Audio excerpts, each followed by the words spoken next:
इतना दुराचारी एक कंस हुआ, साथ के बच्चों में खेलने के लिए जाता है, किसी की टांग को तोड़ देता है, किसी की आंखों को फोड़ देता है।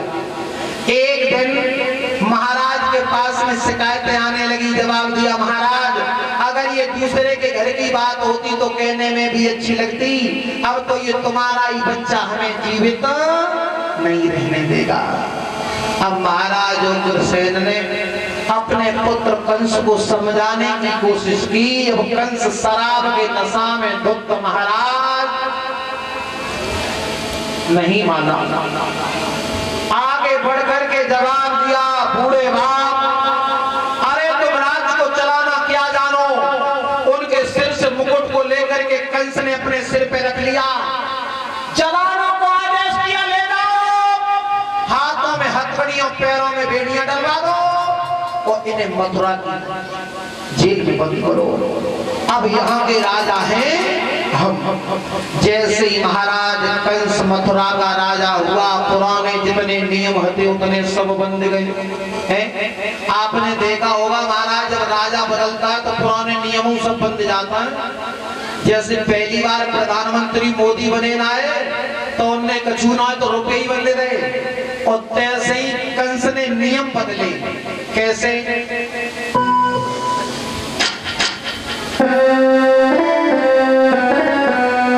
अधिकारी भो जब कंस राज और कानूनी नए नए बनने लगे।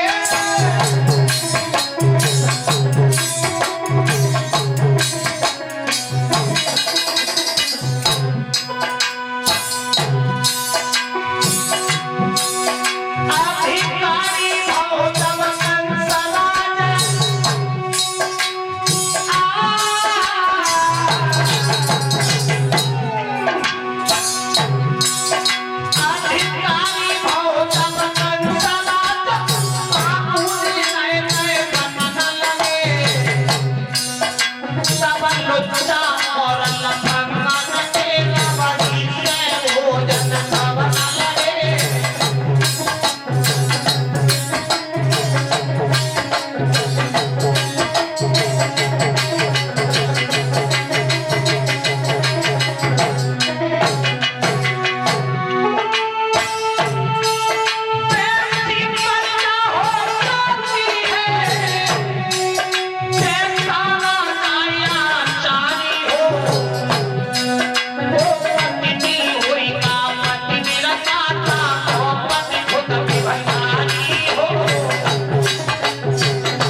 वैसा राजा हो जाता है। जैसा राजा होता है महाराज वैसे ही प्रजा हो जाती है। वो पत्नी होएगा पतिव्रता जाको पति खुद व्यभिचारी हो। हमारी माता बहने संजा को आरती की थाली सजाए के डल्ले के पति महाराज वाले होंगे और पति महाराज भरवास के पौआ पी के नाली में डरे रहे हैं। जैसा घर का मुखिया होता है वैसी ही घर की सब प्रजा हो जाती है। कंस ने ऐलान कर दिया, कोई भी भजन कीर्तन भागवत यज्ञ नहीं करेगा। बड़े बूढ़े माता पिता हो जाते हैं, बिना बता में खिलाते रहते, उठाओ नाले में फेंके, आप किस्सा खत्म। कहने का मतलब है भगवत श्रोताओं, अब प्रजा त्राहिमाम करने लगी, ये पृथ्वी फैलाने लगी। उसी समय पृथ्वी एक साधारण भेष बना करके ब्रह्मा जी के पास में गई। ब्रह्मा जी के पास में बैल सब देवता पहुंच गए, धर्म पहुंच गया। जवाब दिया है, प्रभु तुम्हारी बनाई हुई सृष्टि मेरे ऊपर दोगुनी चागुनी और बढ़ जाए मुझे कोई बात नहीं है, लेकिन ये कंस के आप ये पाप मुझसे सहन नहीं होते। तो ब्रह्मा जी सब देवताओं को लेके विष्णु भगवान के पास में गए, क्षीर सागर के पास में। वहां पे जाकर के भगवान की आराधना की तो भगवान ने आश्वासन दिया है कि तुम चिंता मत करो, तुम सब के सब देवता और देवियां जाकर के गोकुल में जन्म लो, गोकुल में, और मैं भी अति शीघ्र आने वाला हूं तुम्हारे पास में। अब महाराज गोकुल में देवियां ने जन्म लो, जा मोहल्ला में माँ सब लड़की पैदा हो तो लड़की पैदा हो, और अगर काउला मुखिया लड़का पैदा हो तो लड़का पैदा हो। एक कहावत कहता है बड़े बूढ़े, अय्य देवता, ये कहावत झूठी दूर है महाराज। हकीकत में देवता यादवों के घर में आकर के पैदा हुए, और इधर भोजराज कंस जब राजा बन गया तो इसकी एक चचेरी बहन थी देवकी, और देवकी का विवाह इसने बटेसुर के राजा सूरसेन के पुत्र वसुदेव के साथ में किया। और शादी करने के बाद जैसे ही वो रथ यमुना के किनारे पे आ पाया, उसी समय हुआ क्या महाराज,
यमुना के किनारे पे रथ पहुंचा माता बहनों, उसी समय आकाशवाणी होने लगी, अरे भोजराज कंस,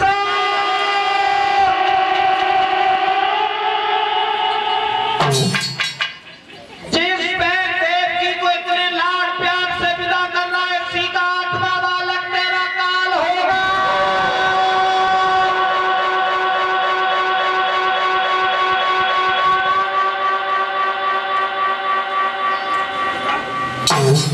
चारों तरफ सन्नाटा छा गया। कंस ने जैसे ये शब्द सुने जवाब दिया, मुझे क्या मालूम था अरे पापनी तू ही मेरे काल को जन्म देगी। कंस ने आगे बढ़ के माता बहनों अपनी बहन देवकी के केसों को पकड़ लिया और विचार किया कि मैं उस वृक्ष को ही नहीं छोड़ूंगा जिस वृक्ष पर वो आगे चल के फल लगेगा, मैं उस वृक्ष को ही काट दूंगा।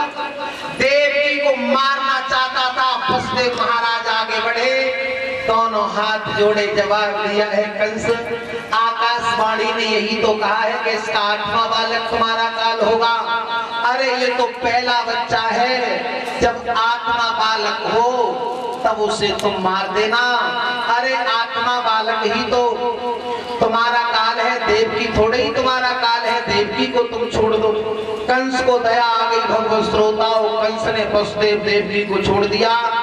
इधर वसुदेव देवकी को लेकर के बटेश्वर में चले आए हैं। धीरे धीरे समय व्यतीत होता चला गया।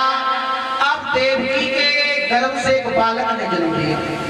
आंगन में बधाइयां बज रही हैं, स्त्रियां गीत गा रही हैं। वसुदेव महाराज ने उस बच्चे को देवकी की गोद से छीन लिया, जवाब दिया, देवकी ये तो कंस की अमानत है, ये तुम्हारा बच्चा नहीं है। उस बच्चे को लेकर के वसुदेव महाराज जैसे ही कंस के पास में गए, जवाब दिया, लो महाराज ये तुम्हारी बहन के पहला बच्चा पैदा हुआ था। जैसे ही कंस ने उस बच्चे को गोद में देखा, जवाब दिया, अरे ये तो पहला बच्चा है। आकाशवाणी ने तो ये कहा था कि जब आठवां बालक होगा वो मेरा काल होगा, इसे मारने से क्या फायदा। जवाब दिया, ऐसा करो इस बच्चे को तुम ले जाओ, ले जाओ। वसुदेव महाराज ने वह बच्चा को गोद में लो तो जवाब दो, हे कंस मेरी उम्र तुझे लग जाए तो कितना अच्छा है। लेकिन महाराज वो खुशी ज्यादा देर नहीं रुकी। इधर नारद विचार करने लगे कि भोजराज कंस इतना बड़ा पापी और पापी के हृदय में इतनी बड़ी दया, ये दोनों बातें कैसे हो गई। उसी समय नारद दौड़े, नारद ने जाकर के जवाब दिया, कहो कंस, आकाशवाणी हुई थी तुम्हारी बहन के किसी बच्चे ने जन्म लिया कि नहीं लिया? जवाब दिया, एक दिन पहले आ जाते तो हवा बच्चा को तुम्हें दिखाई देते, वो तो पहला बच्चा होता कि मैंने छोड़ दो।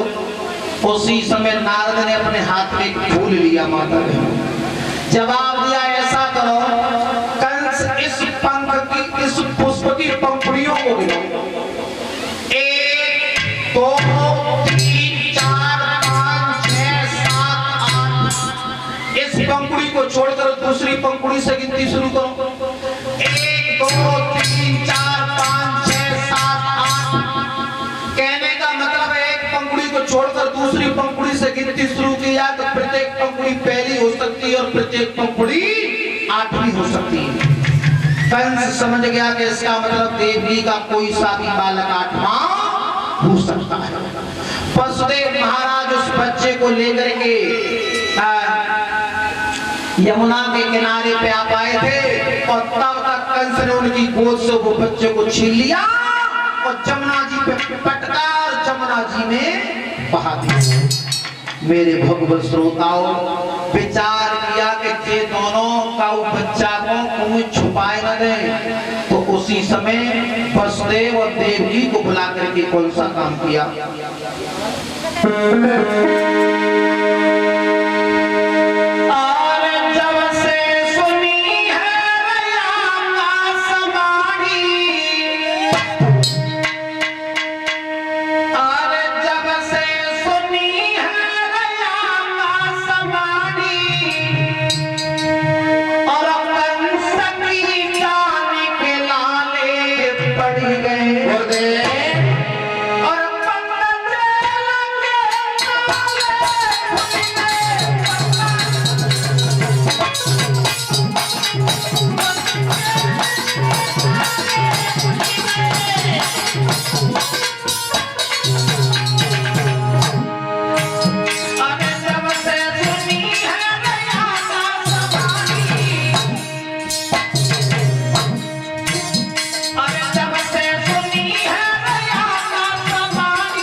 किया कहना है, ऊपर से लगवा ना पहना है।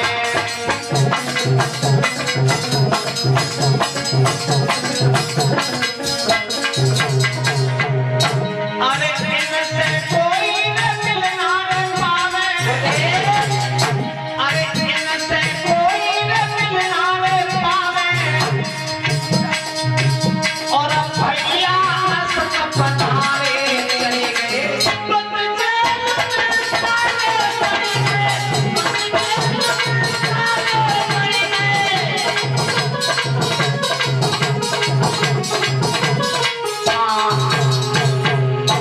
वसुदेव और देवकी को हाथों में हथकड़ियां, पैरों में बेड़ियां डलवा दी, मथुरा की जेल में डलवा दिया, पहरेदारी लगवा दी। अब नंबर है 7वें गर्भ का, शेषनाग का। क्षीर सागर में विष्णु भगवान कह रहे हैं शेषनाग से सुनो, जब हम त्रेता में बड़े बन के गए, तुम छोटे बन के गए, तुम लक्ष्मण बन के गए, हम राम बन के गए, तो तुम जी कहते हैं कि भैया अपने मन की बात तुम हमें बताता ना हो, ऐसा करो अब की बात तुम बड़े बन के चलो। शेषनाग देवकी के उदर में केवल 7 महीने तक रुके। योग माया से कह करके भगवान ने 7 महीने का गर्भ खिंचवाकर जो गोकुल में रोहिणी रह रही थी, रोहिणी के उदर में प्रवेश करवा दिया। और जैसी सवेरो वह महाराज सब नौकन ने जाके गई, महाराज कल तक तो तुम्हारी बहन के उदर में वो बच्चा था, लेकिन सुबह होते ही होते हमें नहीं पता वो बच्चा कहां चला गया। अब भोजराज कंस दौड़ा, कंस ने आकर के जवाब दिया, है देवकी कहां है 7वां बालक?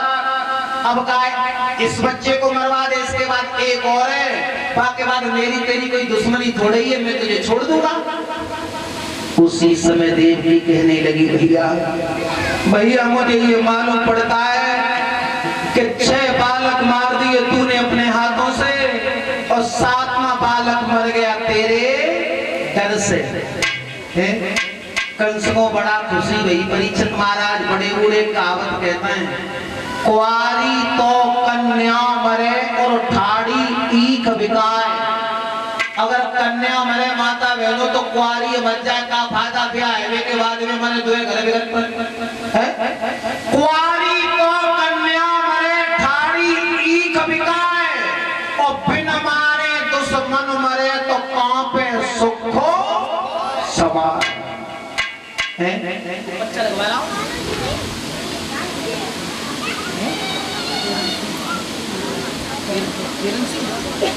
और ये 101 रुपया श्रीमान किरण सिंह शास्त्री जी जो नगला दली से पधारे हैं उनकी तरफ से हैं। कहाँ है शास्त्री जी? इधर ही आ जाओ, आ जाओ, आ जाओ प्रभु। अरे तुम तो बहुत पुरानी चीज हो, आ जाओ गुरुदेव, आ जाओ। मेरे भक्त श्रोताओं, इधर जैसी 8वीं गर्भ का नंबर है,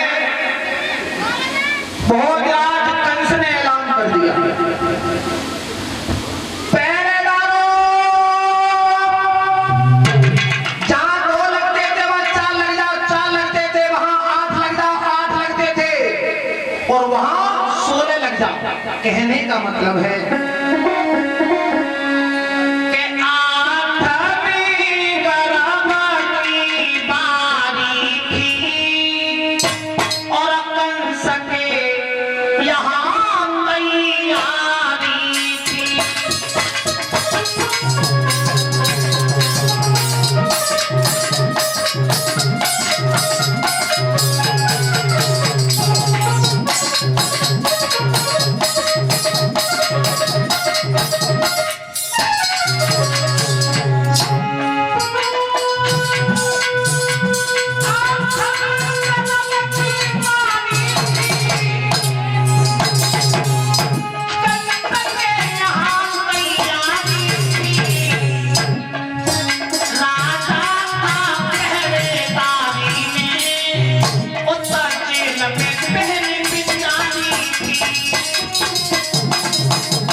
श्रोताओं, 8वें गर्भ की बारी थी, कंस के यहाँ तैयारी थी।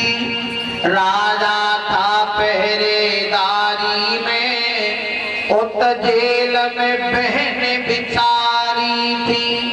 माँ को कोई एक घूंट पानी देने वाला भी नहीं था। देवी जेल में करुण कीर्तन कर रही है, रो रही है, हे परमात्मा। ताली बजाते हुए सभी माता बहनें बोले, आरे मेरी विपत्ति हरो करतार, और देवकी जेल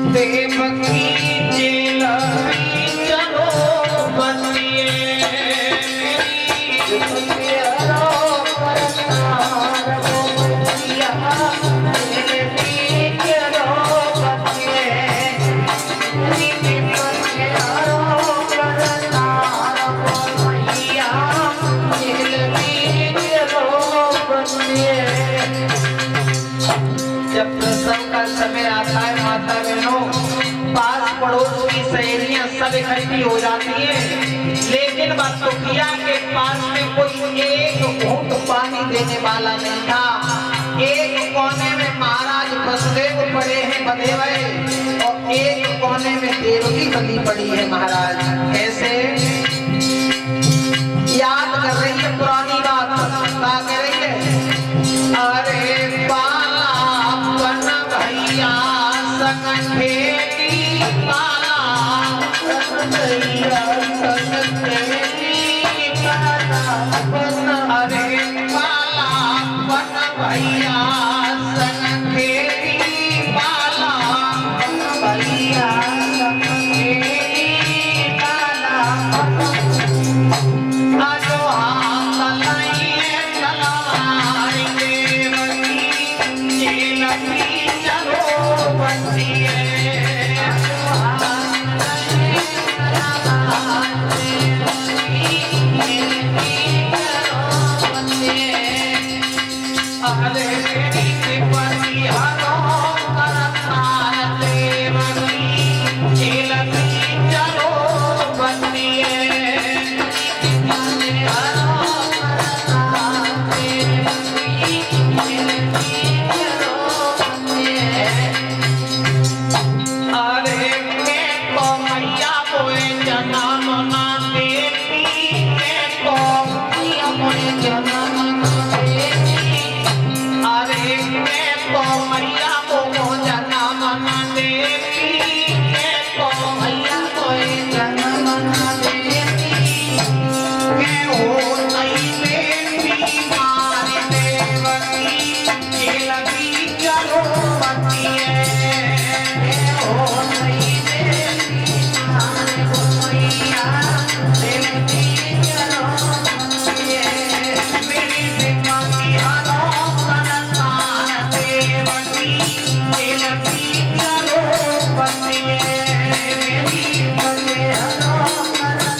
रोती रही। भादव का महीना था, अष्टमी तिथि थी महाराज, दिन था बुधवार, बुधवार का दिन था। इधर भोजराज कंस आ गया, जवाब दिया, एक बच्चा और शेष रह गया, उस बच्चे को और जन्म दे दे, मैं तुझे छोड़ दूंगा है। और इधर 101 रुपया का हार कैलाश यादव जो धौलेश्वर से पधारे हैं, ये क्षेत्र पंचायत सदस्य हैं, उनकी तरफ से 101 रुपया का हार हमारे करीब आया है। 101 रुपया हमारे मयंक यादव जो राजपुर से पधारे हैं, उनकी तरफ से, और ये 101 रुपया का हार अभी आया था हमारे करीब हमारे जेपी भैया जो धौलेश्वर से पधारे हैं, उनकी तरफ से। भगवान से कामना करूंगा ऐसे भाइयों का मुझे प्यार इसी तरीका से मिलता रहे। कंस ने आकर के जवाब दिया, देवी कहाँ आत्मा वाला? देवी कहने लगी, भैया भैया मेरे हाथ की बात नहीं है, मैं क्या करूं? सुबह से संध्या हो गई, दर्द हो रहा है, वो बच्चा जन्म ही नहीं ले रहा, मैं क्या करूं? उसी समय माता बहनों कंस ने तलवार लेकर के और देवी के पेट पे रख दी। जवाब दिया कि मैं तेरे पेट को फाड़ कर उस बच्चे को बाहर निकाल लूंगा। और क्या बोला वो पापी?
इधर कंस अपनी बहन को धमकाने के बाद आगे बढ़ा, पछाड़ खा के देव की जमीन पर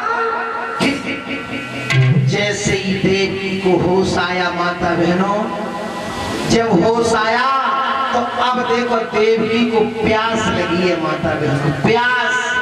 तो एक कुन्ना में वसुदेव महाराज भले पड़े ना है, उनकी तरफ मोहते आवाज ना निकली, इशारों करो कि महाराज मुझे एक घूंट पानी पिला दो। वो का बोली,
पिला दो, मेरे प्राण निकल रहे हैं महाराज। उसी समय वसुदेव कहने लगे, देवकी तू खुद रो रही है, मुझे भी रुला रही है, रोने से कुछ नहीं होगा वसुदेव।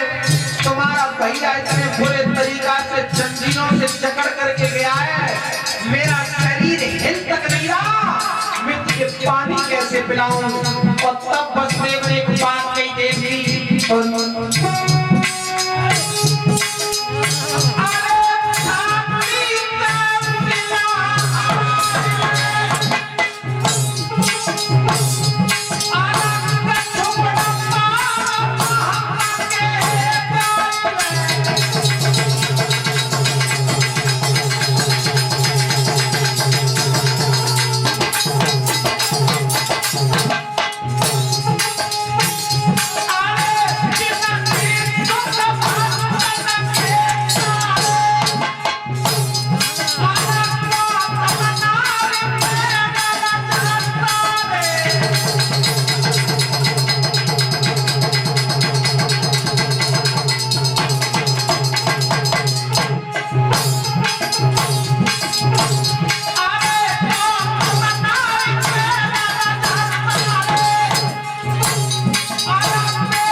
जवाब दिया, देवकी रोना बंद कर, पार ब्रह्म परमात्मा का नाम ले ले। और जैसे ही देवकी ने संसार के लोगों का सहारा लेना बंद किया, पार ब्रह्म परमात्मा का नाम लिया, क्षीर सागर में विष्णु भगवान उठ करके बैठ गए। और तब चंद्रमा को इशारा किया कि अब तुम थोड़ी देर के लिए छुप जाओ, हैं तुम छुप जाओ। और भगवान एक जेल की दीवार चमकने लगी, संसार के ऊपर महाराज माया का प्रकोप कर दिया और सारा संसार माया की नींद में सो गया। अगर कऊ पहरेदार की लटिया ढूंढी तो लगी रह गई, कऊ कुत्ता की जीभ बाहर ही महाराज तो बाहर ही रह गई, जो जैसा था वैसा ही हो गया। अब भगवान एक जेल की दीवार चमकने लगी, उसके बाद में विचार करोगे जब माया की नींद में संसार सो रहा है, उसी माया की नींद में माता पिता सो रहे, उनके ऊपर से जैसे ही माया को हटाया, छोटा सा बच्चा भगवान देवकी के पास में लेटे। देवकी की जैसे आंख खुली, वसुदेव महाराज ने जवाब दो, महाराज एक बात तुम्हें मालूम है, जितने बच्चा पैदा हुए उन बच्चन में जी बच्चा कुछ ज्यादा सुंदर है। ऐसा करो जब बच्चा को लेके जे जमुना पल्ली पार अहीन के नगरा है ना, इन नगरा में छोड़ आओ। वसुदेव बोले पागल है, देवकी हाथों में हथकड़ियां पैरों में बेड़ियां पड़ी हैं। तो एक बात नहीं जानती, द्वार पर पहरेदार खड़े हैं, गुजराती ताले लगे, क्या मैं क्या पाऊंगा। और जैसे ही हथकड़ियों का नाम लिया, हथकड़ी टूट गई, बेड़ी खुल गई, द्वार पे पहरेदार सो रहे, किवाड़ खुले पड़े हैं। अब आजा वसुदेव महाराज, लिया वसुदेव को।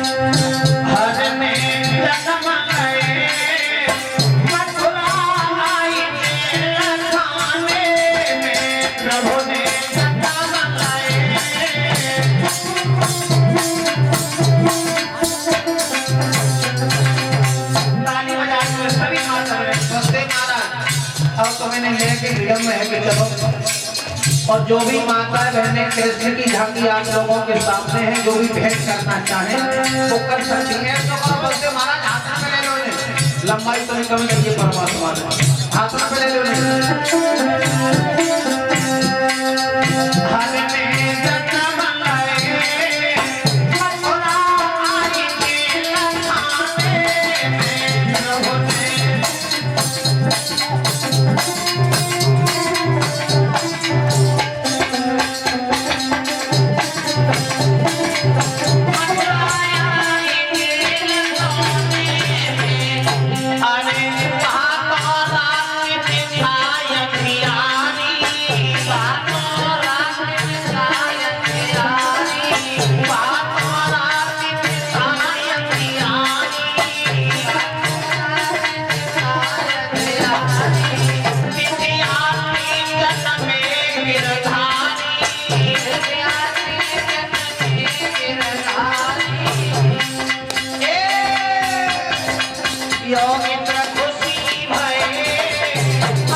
ये तो बहुत कम है कि मालूम है तुम्हें?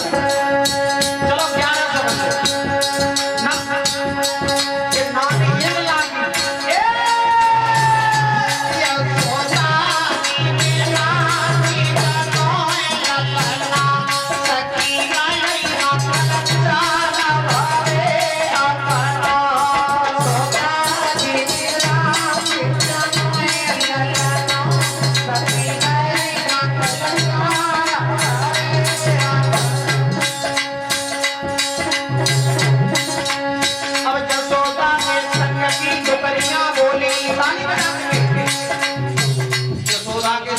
दुकरियों को नंबर 1 नाचवे को है और भूया में ये दुकरियों ना रुकती है ना मजावा ना पे तो हैं अरे तो रानी में आया ललना सबनी सखियां आई नहीं ललना नाम में डाल ललना ओ करते मेरा लालो बिजना रानी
कैसे कैसे नहीं लगाया जाता है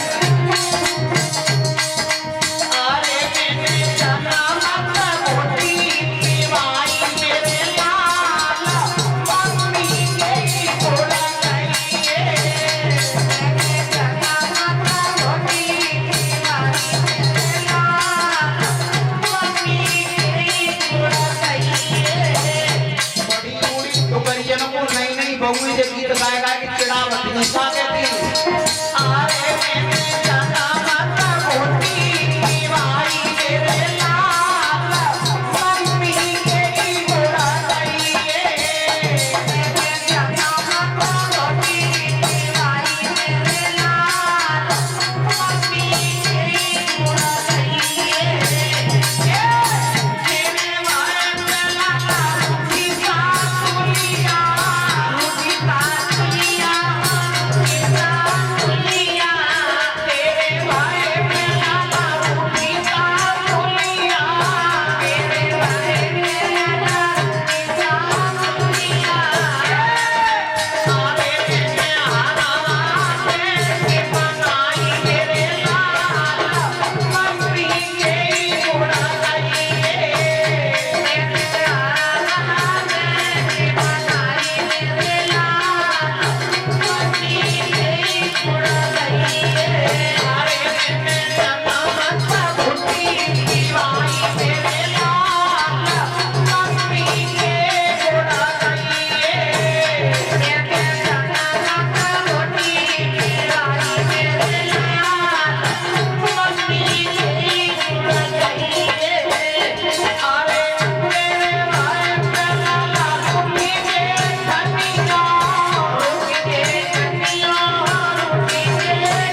प्रकार से यशोदा मैया के आंगन में सभी नंबर से गोपी